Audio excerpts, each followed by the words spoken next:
Hi friends, ఈ స్పెట్స్ అయితే నేను బైక్ మీద ఎక్కువగా యూజ్ చేస్తాను. నా బిఫోర్ వీడియోస్ లో చూస్తుంటే మీకు తెలిసే ఉంటది. తెలీదు, గుర్తులేదు, మర్చిపోయా. ఇదైతే క్రాక్ అయింది. ఇంకా దీని అయితే ఇప్పుడైతే ఫెవికిక్ అయితే మేనేజ్ చేసా. ఒకసారి నేను కూడా పెట్టుకొని చూసా, ఎలా ఉందో కామెంట్ చేయండి. మాక్సిమం ఇప్పుడైతే మొత్తం బాగానే ఉంది. పెట్టుకున్నా సరే అంత ఇబ్బందిగా ఏమీ అనిపించలేదు. గరుగ్గా ఫెవికిక్ ఏమి అంటుకోవట్లేదు. ఏం చేద్దామంటావు మరి? అండ్ ఇప్పుడైతే కొంచెం చిన్న పని మీద అయితే హాస్పిటల్ కూడా వెళ్ళేది ఉంది. మా ఫ్రెండ్ గడికి ఫోన్ చేస్తేనే పార్క్ లో కూర్చోరు అన్నాడు. సరే అని పార్క్ లో అయితే కూర్చొని ఇంక ఇటు వచ్చేసరికి అయితే ఒక 10 minutes పట్టింది. బండి మీద వెళ్దాం నడుచుకుంటూ పోదాం అంటే వాడైతే నడుచుకుంటూ పోదాం అన్నాడు. ఇంకా అక్కడికి వెళ్ళాకైతే మేమైతే వెయిట్ చూసుకున్నాం. మా ఫ్రెండ్ గడి కన్నా నేను ఒక 10 kgs తక్కువే ఉన్నా. హ్యాపీ ఉండదు కదరా నీకు? నాకెందుకు ఉంటది మచ్చా? లేదురా, నీకు సమ్మగా ఉండదు. నా వెయిట్ కరెక్ట్ గిస్ చేసిన వాళ్ళకైతే మా ఫ్రెండ్ గడి 10 రూపాయలు ఫోన్ పే చేస్తాడంట. నా మీద ఇలాంటి స్కీములు పెట్టకండి రా. అసలే సుఖ సంసారం లేనోండి, సుఖంగా బతకనివ్వండి రా.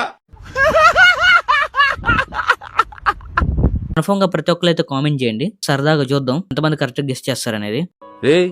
ఏంటిది మాకేంటిది అంటున్నాను. ఇంకా హాస్పిటల్ నుంచి బయటకు వచ్చి అయితే ఒక దగ్గర అయితే కూర్చున్నాం. ఇంకా అలా కూర్చున్నాం లేదు, మా ఫ్రెండ్స్ ఇద్దరు అయితే ఇన్స్టాగ్రామ్ ఓపెన్ చేసి రీల్స్ చూసుకుంటూ కూర్చున్నారు. డిప్రెషన్. ఇంకా వీళ్ళిద్దరు పక్కన పెడితే రోడ్డు మీద వచ్చేటోళ్ళు పోయేటోళ్ళు అంతే చూసుకుంటూ పోతున్నారు. ఎందుకు అర్థం కాలేదు. ఇంకా సైలెంట్ అక్కడి నుంచి అయితే మా ఫ్రెండ్ గారి ఇంటికి అయితే వెళ్ళిపోయాం. ఇంక ఇక్కడికి వచ్చాకైతే వీళ్ళిద్దరు అయితే సినిమాలు ఎక్కించుకుంటున్నారు. మారవా నువ్వు, మారవారా? మా ఫ్రెండ్స్ అయితే అడిగి దాన్ని రీల్ చేద్దామా అంటే చేద్దాం నీ ఇష్టం అన్నారు. మీకేమైనా తెలిసిన రీల్స్ మేము ఇలా చేస్తే బాగుంటాయి అనిపిస్తే మాత్రం మాకైతే షేర్ చేయండి. ఈ మాత్రం హింట్ ఇస్తే చాలు, చెలరేగిపోతారు. అండ్ ఈ రోజు కింద ఫ్రెండ్స్ కొత్తగా చేస్తే లైక్ చేయండి, షేర్ చేయండి, ఫాలో చేసుకుని ఉంటా ఫ్రెండ్స్. బాయ్.